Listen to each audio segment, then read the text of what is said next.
What do we do now? That was one big question Portia Strickland asked herself when Hurricane Irene blew through her mobile home park in Deep Run. 1 month later, she shows us what's left of the place she used to call home. Most of our furniture, everything's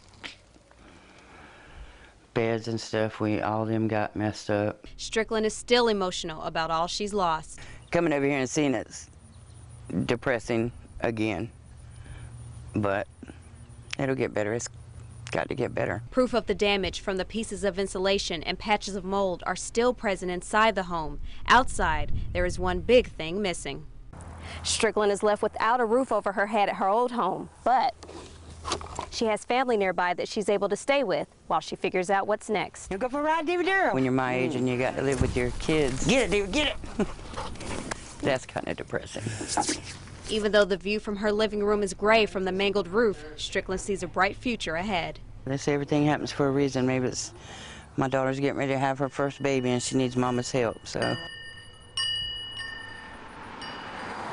Strickland says she doesn't know where she would be without her family. Now she waits for her new beginning.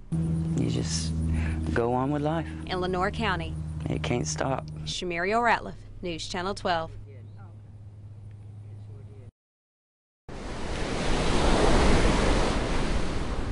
It's sunrise at Onslow Beach on Camp Lejeune. Marines wait with vehicles to their destination 5 miles offshore. You know where we're at, sir? Yeah, you're probably better off to go on this side. Their chariot, a Navy watercraft called an LCAC, which stands for Landcraft Air Cushion.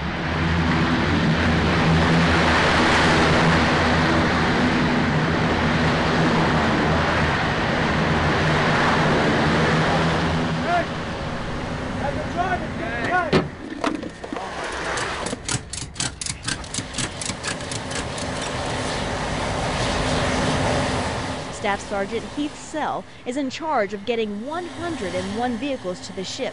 How fast the Marines load the vehicles is the goal of this exercise. Instead of maxing out the weight for all of these LCACs and trying to cram them all full, we've actually gone lighter so that the actual onload time and offload time is much faster. The maximum weight on an LCAC is 75 tons. That's about the weight of 38 cars. You guys ready? I'm ready. Deck's clear.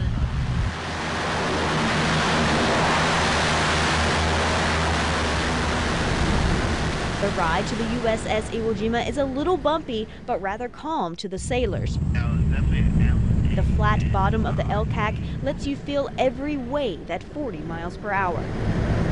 The ship seems to swallow us as we enter the well deck.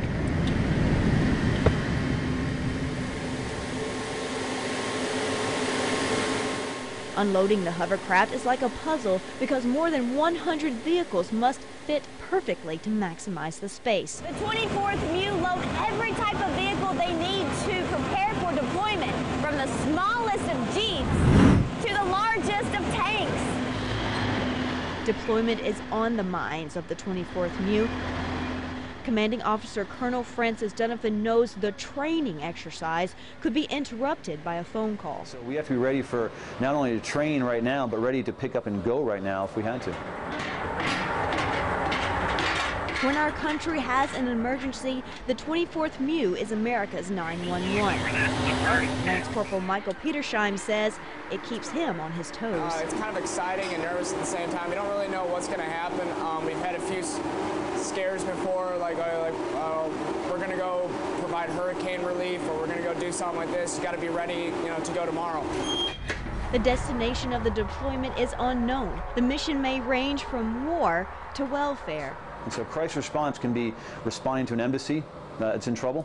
An ambassador says, I want to reinforce my embassy with some Marines, or I want to be pulled out of an embassy. We can do that. The ambassador might say, hey, I need help building a school. It's the second cycle of training, and a third is scheduled soon after, if they don't deploy first. Aboard the USS Iwo Jima, Tori Shaw, Fox Eastern Carolina News.